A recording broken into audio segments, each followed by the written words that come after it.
안녕하세요, 프로듀서 DK입니다. 여러분은 집에서 뭐 기계나 뭐 가전제품 같은 거 쓰시다가 고장이 나면 주로 어떻게 하시나요? 물론 이렇게 뭐 그냥 정식 AS 센터 같은데 맡겨서 해결을 보는 경우도 있겠지만, 요즘은 워낙 이제 직구를 많이 하기도 하고, 혹은 이제 무상 수리 기간이 지났을 때 돈을 내고 수리를 해야 될 때가 있잖아요.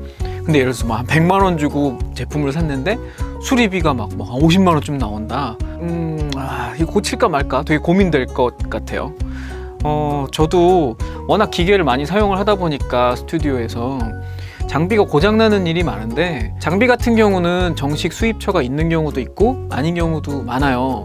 그리고 AS 기간이 통상 무상으로 1년 정도밖에 보장을 안 해주기 때문에 다음에 이제 비용을 내야 되는데, 생각보다 그 비용이 되게 세더라고요. 이 장비는 뭐냐면 스튜디오에서 잘 사용하고 있는 디지털 믹서입니다. 여기 이제 뒤에 보시면 이제 악기를 여러 대 꽂아가지고, 전자악기를 여러 대 꽂아가지고 녹음도 가능하고, 컴퓨터에서 나오는 오디오 출력을 여기 섞어가지고 같이 내보내는 거라서, 이게 거의 제가 스튜디오 작업할 때 핵심이 되는 제품이라고 할 수 있는데, 이게 고장이 났습니다. 얼마 전에. 이게 처음 고장난 게 아니에요. 두 번째예요. 지난번에 한번 고장이 났었는데 AS 센터에서 무려 한 35만 원 이렇게 주고 수리를 했는데 또 고장이 난 거예요. 이게 아마 새거 가격이 160만 원 뭐 이 정도 했던 걸로 기억하거든요. 200만 원이 채 안 된 제품인데, 이거를 제가 두 번이나 35만 원을 주고 수리하기엔 너무 억울한 것 같아가지고, 안 그래도 지난번에 수리할 때 제가 뭘 수리하나 잘 봐놨기 때문에 오늘은 제가 자가 수리를 한번 해볼까 해요. 그리고 오늘 이 영상을 찍게 된 이유는, 여러분도 집에서 쓰시는 제품들 너무 어렵게 생각하시지 말고요, 요즘 사실 만들어지는 전자제품들이 생각보다 안에가 고치기 쉽게 돼 있습니다. 그래서 오늘 같이 한번 보시면서 나도 할 수 있겠다 생각을 가져보셨으면 좋겠습니다. 일단은 고장 상황은 전원이 안 들어와요.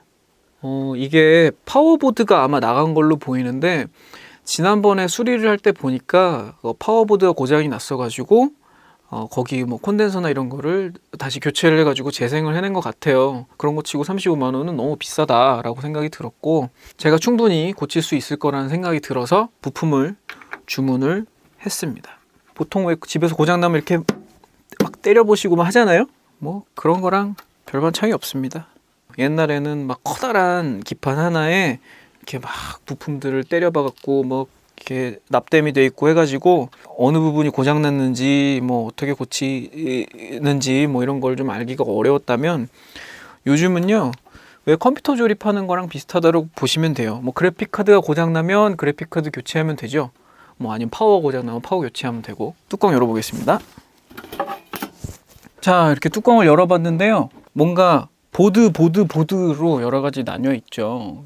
어떤 보드가 고장났는지만 알 수 있으면 그 보드를 교체해버리면 되니까 간단합니다. 위험한 거 아니야 뭐 이렇게 생각하실 수도 있는데, 만약에 뭐 이런 선 같은 거를 어디서 뺐느냐 이런 것만 기록이 잘 되게 사진 같은 걸 잘 찍어 놓는다든가 하고, 그리고 제일 주의할 게요, 수리할 때 절대로 전원 꽂아 놓고 수리하시지 않으면 돼요. 그러니까 전기가 통하지 않은 상태에서는 사람이 위험할 건 없으니까 괜찮습니다. 혹시나 이제 뭐 재조립을 못 한다던가 너무 복잡한 제품의 경우는 뭐 그럴 수도 있기 때문에 좀 신경을 쓰셔야 될 것 같고, 근데 이 제품은 보시면 이런 식으로 모듈화 돼 있어 가지고 교체하기가 그렇게 어렵지 않은 것 같아요. 특히 요 지금 문제가 되고 있는 게 전원이 안 들어오니까 지금 요 파워 부분을 교체를 해야 될 것 같은데, 사실 제가 인터넷에 이 파워보드 이름을 쳐봤거든요.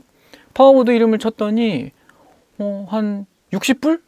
60불 정도에 살 수 있었어요, 새 거를. 파워보드 전체를 60불에. 근데 이거를 제가 35만 원에 수리를 했다고 하지 않습니까? 이거는 조금 과하다라고 생각은 됩니다. 그래서 오늘 이 파워보드를 한번 바꿔볼게요. 그 팁이 하나 있는데, 보통 이렇게 뚜껑을 열어보면요, 보드들에는 각각의 그 보드의 그 제품명 코드가 적혀 있어요. 제가 이걸로 전에 에어컨을 수리한 적이 있거든요. 집에 에어컨이 고장나서 전원이 안 들어오는 거예요. 그래가지고 와 어떻게 할까 하다가 센터를 불렀더니 이거는 이제 못 살린다고 새 에어컨을 사시라고. 타워형이었기 때문에 생돈 한 200만 원 날리겠구나 생각하다가 제가 혹시나 하는 마음에 중국 알리익스프레스에다가 그 에어컨의 파워보드 코드를 이렇게 쳐봤어요. 삼성 에어컨인데 알리익스프레스에 그 보드가 있더라고요. 팔아요. 그래서 그 보드를 사다가 그냥 그 자리에 그냥 바꿔 꼈거든요. 아주 잘 됩니다. 지금 저 에어컨 잘 쓰고 있습니다. 그런 식으로 여기 코드를 보면 이 보드를 구매를 할 수가 있는데, 그러니까 쉽게 구할 수 있는 보드가 있고, 이 제품 같은 경우는 보니까 정식 센터를 통해서만 구매를 할 수 있게는 아마 제한을 걸어놨나 봐요. 일반 쇼핑몰에선 찾을 수가 없는 걸로 봐서는. 근데 제가 자주 쓰는 쇼핑몰 중에 풀 컴파스라는 쇼핑몰이 있어요. 거기는 한국으로 직배송을 안 해주지만 제가 이제 배대지를 통해서 이렇게 몰테일 배대지를 통해 가지고 구매를 했거든요. 부품값 60불에다가 아마 배송료까지 다 해도 제가 한 8, 9만 원? 9만 원, 10만 원이 안 되는 돈에 구매를 할 수 있었습니다. 보드를 까볼게요. 참, 그리고 이런 이 전자제품 부품류들은 관세도 안 물어요. 팁입니다. 관세도 안 묻니다. 컴퓨터 부품류 뭐 이런 거 부품은 관세 안 내고요. 완성품 컴퓨터만 관세를 냅니다. 왜 그럴까? 파워보드, 파워 서플라이, AS 기사님들도요 다 교육받고 어떤 부품을 어떤 증상에 교체를 해주면 됩니다. 이렇게 돼 있는 그 서비스 매뉴얼이라고, 아마 구글 같은 데 쳐보시면 여러분 대부분의 전자제품은 서비스 매뉴얼이 있는데 요즘은 구글에 다 있더라고요. 그래서 거기 보면 어떤 증상일 때 뭘 테스트해보고 어떤 부품을 교체하면 된다, 뭐 이렇게까지 되게 자세하게 나와 있습니다. 물론 이제 거기까지 뒤지지 않으셔도 대부분 뭐 고장의 원인은 이렇게 보드면 이 보드 교체하면 괜찮고 뭐 이 보드 교체하면 괜찮고, 여러분 이게 몇 가지 고장나는 게 빤한 게 몇 가지 있습니다. 저는 몰테일을 통해서 이렇게 파워보드를 똑같은 파워보드를 구매를 했습니다. 뭐 새 거고요. 뭐 재생 부품이나 뭐 이런 거 아니고, 오히려 센터 갔더니 고장난 부분을 뭘 뜯어내가지고 뭐 재생해가지고 해주는데, 그런데도 돈도 더 비싸죠. 새 걸로 갈아주면 훨씬 나을 걸. 아마 제가 이거 두 번째 고장난 이유가 이 재생 부품 써가지고 그랬다라는 좀 의심은 들어요. 자, 이제 교체를 한번 해보겠습니다. 부품을 보면 여기 뭐 커넥터가 여기 하나, 그리고 여기 하나가 있고요. 원래 220V 전원이 들어오는 부분이 또 있고요. 심플합니다. 커넥터들을 기존의 보드에서 일단 뺄게요. 데이터 케이블을 뽑아내고, 요거는 통상적으로 요 파워 서플라이에서 전원이 나가는 케이블이 되겠습니다. 220V 전원인가가 되는 케이블을 빼버리고, 다 뺐죠? 끝입니다. 이 보드를 뺄까요? 이게 전동 드라이버로 하면 좋은데 제가 작은 사이즈 전동 드라이버가 없네요. 영태형이 그 샤오미 전동 드라이버 제가 막 그런 거 누가 쓰냐고 막 그랬는데 이럴 때 필요하네요. 여러분 가정에 드라이버는 사이즈별로 다 갖고 계시죠? 사이즈 안 맞는 드라이버 쓰시면 나사가 빠가가 난다고 그러죠? 나사가 헐어버릴 수 있으니까 사이즈 꼭 맞는 드라이버, 특히 보통 가정에 이렇게 작은 사이즈 드라이버 잘 없는 분들이 있는데 이 작은 사이즈 드라이버 유용합니다. 뺐는데 똑같습니다. 이게 새거, 이거 흔거, 새거. 이게 분명히 나갔을 거거든요. 아이고 35만 원 주고 고치면 뭐하나. 그냥 60불짜리로 교체하면 될 것을. 원래 이 보드가 있던 자리에 또 이런 거 찍으면 또 분명히 쟤는 공대 나와가지고 그렇다 하는데, 여러분 저는 공대를 나왔지만 컴퓨터과 나왔습니다. 컴퓨터과에서는 컴퓨터 조립도 안 가르쳐요. 소프트웨어를 하는 학과라서 대학 때 이런 거 안 배웁니다. 전자과 나와도 사실 이런 거 안 배우고요. 제 친구들 전자과 나온 친구들 많은데 제가 에어컨 고쳤다고 하면 진짜 놀랍니다. 근데 사실 어려운 거 아니거든요. 에어컨 뜯어서 제가 셀프 청소도 했는데 그거는 솔직히 추천드리긴 어렵습니다. 진짜 힘들더라고요. 그건 이게 어려운 게 문제가 아니고 너무 힘들어. 특히 이제 천장형 에어컨은요 진짜 힘듭니다. 아무튼 얘기가 딴 데로 샜는데, 이런 게 뭐 어디서 학교에서 가르쳐 주는 것도 아니고 사실 그냥 기계가 어떻게 만들어졌겠지 원리만 알면 되는 거예요. 제가 컴퓨터과를 나와서가 아니라 컴퓨터 조립은 10대 때부터 컴퓨터 조립을 용산 전자상가에서 부품 사다가 막 해보고 했거든요. 그래가지고 이런 거를 접하는 거에 대한 그 두려움, 겁이 없어요. 컴퓨터보다 뭐 쉽네 그냥 그런 정도. 지금 보드 나사 딸랑 4개로 이렇게 새로 보드를 탄탄하게 고정을 했고요. 파워 케이블을 다시 꽂아주고 뒤집어서 꽂고 있었다. 보통 이런 것도 걱정 안 하셔도 되는 게 뒤집어서는 들어갈 수 없게 보통 설계를 해놓기 때문에. 꽂았다. 여러분 다시 한번 말씀드리지만 이런 거 하실 때는 파워 케이블 꼭 뽑아 놓고 하세요. 아무리 전원을 껐다고 해도 이런 데는 그냥 생짜로 220V 전원이 들어오니까 큰일 납니다. 220V 감전되면 목숨이 위험하거든요. 일단 이렇게 해서 조립이 끝났고요. 이대로 한번 테스트를 해보면, 자, 파워를 켜보겠습니다. 켜졌다. 와우, 다행입니다. 바로 고쳐졌네요. 바로 고쳐졌다. 나 이거 안 고쳐졌으면 어떡하지? 안 고쳐졌으면 정말 큰일 날 뻔했는데 잘 고쳐졌습니다. 일단 테스트를 위해서, 사실 여러분 이것도 좀 위험해요. 이렇게 할 때도 보면 제가 지금 그냥 뚜껑을 열어놓고 했잖아요. 잘못해서 제가 손을 이렇게 쑥 넣으면 전기가 오를 수도 있으니까 이런 거 따라 하시면 안 됩니다. 저는 숙련자이기 때문에.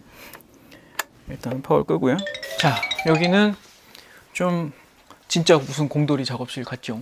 제 작업실은 아니고 아버지 사무실이에요. 저희 아버지는 전자회사를 하고 계셔가지고 저도 약간 뭐 영향을 받은 것 같습니다. 아무튼 제가 여기까지 왜 왔냐면 이 보드만 교체하고 끝날 줄 알았는데 뺐다 꼈다 하는 과정에서 커넥터 하나가 좀 나간 부분이 있었어요. 수리하다가 나갔다는 얘기는 아니고, 제가 전에 사용한 오디오 케이블을 꼈다 뺐다 하는 부분이 좀 헐은 부분이 있어서 제가 또 그 부품도 이렇게 사놨죠. 이것도 마찬가지로 풀 컴파스에서 샀습니다. 요거는 안타깝게도 인두질을 좀 해야 됩니다. 요건 조금 아까 그 단순 교체보다는 난이도가 좀 높겠죠.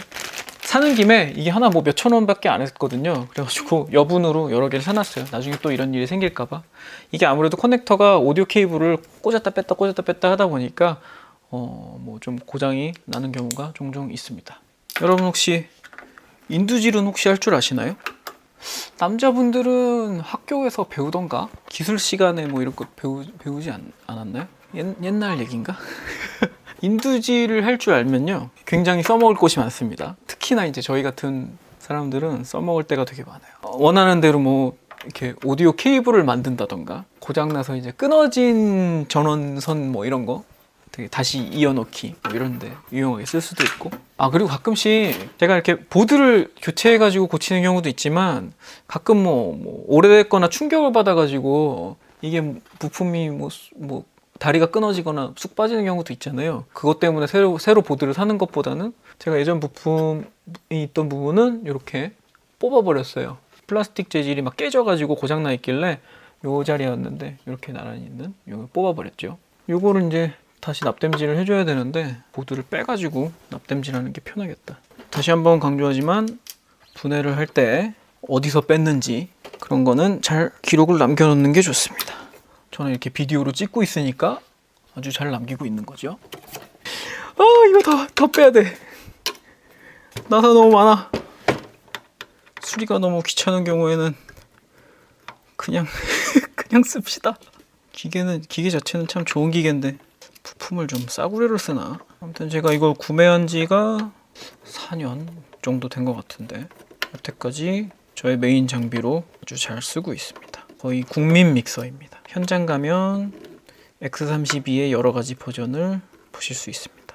왠지 오늘 컨텐츠도 여성 구독자 분들하고는 거리가 점점 멀어지는, 여성분들도 집에서 그 가전제품 고장나면 한 번씩 고쳐보세요. 자, 이렇게 보드를 뗐습니다. 자, 이렇게 보드를 떼가지고 여기 이 부품, 제가 떼낸 이 부품을 연결을 하면 되는데요. 여기 보면은 이렇게 보드에 그 납땜하는 포인트가 3군데가 있어요. 여러분 뭐 납땜이 뭐 어려운 게 아니고요. 그냥 전기가 통하게 붙여주는 거예요. 그러니까 이렇게 3군데를 전기가 통하게 붙여주면 되는데, 요 인두하고 납, 이런 거 집에 하나씩은 다 있지 않습니까? 없으시면 사면 돼요. 얼마 안 해요. 그리고 요런 인두는 뭐 한 10,000몇천 원이면 살 거고, 뭐 납도 얼마 안 하니까요. 있으면 굉장히 유용합니다. 제가 뭐 일례로 얼마 전에 제가 갖고 있던 오래된 패밀리 게임기가 있었는데 그거가 어느 날 갑자기 그 영상이 안 나오더라고요. 씨, 왜 그러지 해가지고 열어봤더니 영상 부분 커넥터가 단자가 단선이 됐어요. 제가 납땜질로 싹 이어주니까 그렇게 30년씩 된 게임기도 쉽게 살릴 수 있습니다. 납땜하실 때 초보자분들 조심하실 게 굉장히 뜨겁습니다. 이거 굉장히 뜨거워요. 굉장히 뜨거우니까 절대 손으로 만지지 마시고 좀 걱정되면 좀 뭐 두터운 장갑 같은 거 끼시고 하는 것도 추천드려요. 저희 작업실에 동생이 자기 오디오 케이블 한번 만들어 보겠다고 요거 처음 시도했다가 손으로 이거 잡는 바람에 손 다 뒤어서 물집 나고 난리 났었어요. 저는 이제 저는 하도 오래 했으니까 그냥 하겠습니다. 저도 땜질을 잘하는 편은 아니에요. 또 아버지가 보면 또 뭐라 하겠다. 지난번에도 제가 장비 고치는 거 보더니 땜질 참 더럽게 못한다고 몇십 년 하신 분하고 제가 같을 순 없죠. 자, 이렇게 세 군데 땜질을 했고요. 끝났네? 끝났습니다. 새 거 같습니다. 새 거. 아마 이 보드를 전체를 살려고 했으면 또 이제 뭐 그래도 뭐 몇만 원, 한 뭐 배송료까지 한 돈 10만 원 이상 깨졌을 것 같은데 이렇게 간단하게 몇천 원짜리 부품 하나 갈아줘가지고 살렸죠. 여러분이 가장 많이 접하는 기계 내부는 뭔가요? 컴퓨터 아닐까요? 그래도 컴퓨터는 조립해서 쓰시는 분들이 많이 있죠. 제가 졸업을 하고 첫 번째 직장에 가가지고요. 출근하자마자 제가 컴퓨터 전공이라고 그랬더니 잘 됐다고 컴퓨터 조립 좀 하라는 거예요. 사무실에 마침 컴퓨터가 좀 필요했다고. 안타깝게도 저는 주로 맥을 사용했기 때문에 컴퓨터를 조립할 줄 몰랐습니다. 무슨 컴퓨터 전공이 컴퓨터도 조립 못하냐고 막 뭐라고 했는데 컴퓨터 전공은 소프트웨어를 만드는 거지 하드웨어를 만드는 과가 아닙니다. 그랬던 적이 있네요. 왠지 이런 거 학교 때 잘했으면은 그 여학생들한테 인기 많았을 텐데 그럼 이 집 저 집 불려다녔겠죠? 컴퓨터 좀 만들어 달라고? 아니면 고쳐달라고? 요즘은 쓸모가 없는 게 저희 사무실 대부분이 또 맥을 쓰느라고 고칠 일이 없어요. 됐다! 새 거 같네요. 아유, 새 거 같아. 새삥. 자, 그래서 뚜껑을 다시 덮으면 되겠죠. 여러분이 몇 가지 주의하실 점은 심플해요. 분해하기 전에 모습을 기록을 해두시면 되겠고, 저 지금 보셨던 것처럼 제가 그냥 외국 쇼핑몰에서 보드 새 거 사가지고 그냥 그 자리에 보드 바꿔 낀 거밖에 없잖아요. 여러분 혹시 수리비가 너무 나오니까 그냥 버려야지 해가지고 버리신 것들도 꽤 있죠. 그러지 마시고 이렇게 저처럼 고쳐서 쓰시면 됩니다. 저도 사실 이거를 예전에는 못했었는데 음악 장비 같은 경우는요, 워낙에 단종이 되거나 해버리면 그거를 대체할 수 있는 물건이 없을 때도 많이 있고, 그래서 제가 작업실 스튜디오에 쓰고 있는 물건 중에는 막 70년대에 생산되고 이런 것들도 있어요. 근데 그런 건 이제 더 이상 그 회사도 없는 경우도 있고 누가 고쳐주는 사람도 없고 버리든지 고쳐 쓰든지 해야 되는데, 음악 장비 70년대 음악 장비 중에 지금도 대체 불가한 그런 제품들이 있기 때문에 어떻게든 고쳐봐야지 하다 보니까 이런 기술을 배우게 됐습니다. 특별한 기술이랄 것도 없지만. 자, 이렇게 해가지고 제 X32 렉은 잘 살아났네요. 부품값 플러스 배대지, 배송된 그 비용까지 다 해가지고 한 9만 원 정도에 잘 살아났습니다. 지난번에 35만 원 주고 수리한 게 너무 억울하네요. 이렇게 고칠 수 있었는데. 여러분, 생각보다 많은 전자제품이 이런 식으로 이루어져 있어요. 뭐 부품들, 보드들이 다 분리가 돼 있고, 웬만한 보드들은 구글링 해보시면 다 어디서 뭐 새 부품이든 중고 부품이든 구할 수가 있으니까요. 이렇게 보시고 전원이 나간 것 같다, 뭐 어느 부분이 고장난 것 같다 라는 판단이 딱 서면 그 부분 먼저 하나씩 교체해 보시면 언젠가는 정상 제품으로 돌아옵니다. 너무 수리비나 수리가 불가능하다고 해가지고 버리고 이런 안타까운 일은 없었으면 좋겠다 하는 마음에서 오늘 영상 찍게 됐고요. 더 궁금한 게 있으시거나 하면 댓글로 남겨주시면 제가 답변을 더 드리도록 할게요. 뭐 이렇게 간단하게 수리 좀 과정을 보여드렸는데, 그리고 제가 뭐 보여드릴 거 이런저런 거 생각해 놓은 것들은 많이 있는데, 여러분이 어떤 거를 원하시는지 뭐 댓글로 의견 주시면 그것도 많이 참고해서 다음 영상 뭐부터 만들지 생각해 보도록 하겠습니다. 오늘 영상도 재밌게 보셨으면 좋아요 꼭 부탁드리고요. 아직 구독 안 하신 분들은 꼭 구독도 해주시고 알림도 켜주시면 더 좋겠습니다. 그럼 지금까지 프로듀서 DK였습니다.